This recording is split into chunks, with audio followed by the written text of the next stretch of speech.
এটা পরিকল্পিত? আপনার কাছে কোনো এভিডেন্স আছে? অবশ্যই এভিডেন্স আছে, এটা 100% পরিকল্পিত এবং এখানে ছাত্রলীগের হাত আছে, কাশিবাদী স্বৈরাচার হাসিনার হাত আছে। এটার প্রমাণ আমার কাছে হাতে কলমে আছে। যেমন আচ্ছা দেখান তো। আপনারা এই জিনিসটা দেখেন, এখানে লেখা আছে আইনজীবী সাইফুল ইসলামকে হত্যা করার আগে হেলমেট, রামদা, অস্ত্র হাতে যাদের আদালত প্রাঙ্গণে দেখা গিয়েছে তাদের মধ্যে একজন ছিলেন চট্টগ্রাম পাগলিয়া কলেজের ছাত্রলীগের সভাপতি জিয়াউদ্দিন ফাহিম, আজম নাসিরের ডান হাত ও বাম হাত। অতএব বলা যায় যে এই ধর্মীয় দাঙ্গা হামলার পেছনে ছাত্রলীগের অনেক বড় হাত রয়েছে। দেশ বিরোধী ষড়যন্ত্রে যারা লিপ্ত হবে কাউকে বিন্দু পরিমাণ ছাড় দেওয়া হবে না।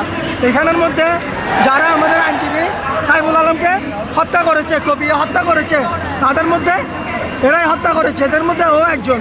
আর এ হচ্ছে আজম নাসিরের রাইট হ্যান্ড। হাতে কলমে প্রমাণ আছে এখানে। ও হত্যার সাথে জড়িত? অবশ্যই হত্যার সাথে জড়িত। যেমন ওরাই হত্যা করেছে, ওদের মধ্যে ওর ছবি প্রকাশ পেয়েছে। আচ্ছা ধন্যবাদ।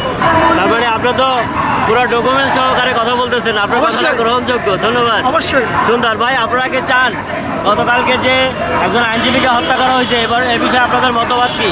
আমাদের মতামত একে ফাঁসি দেওয়া।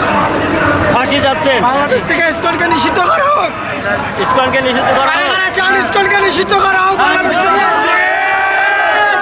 বাংলাদেশ থেকে ইসকন নিষিদ্ধ করা হোক।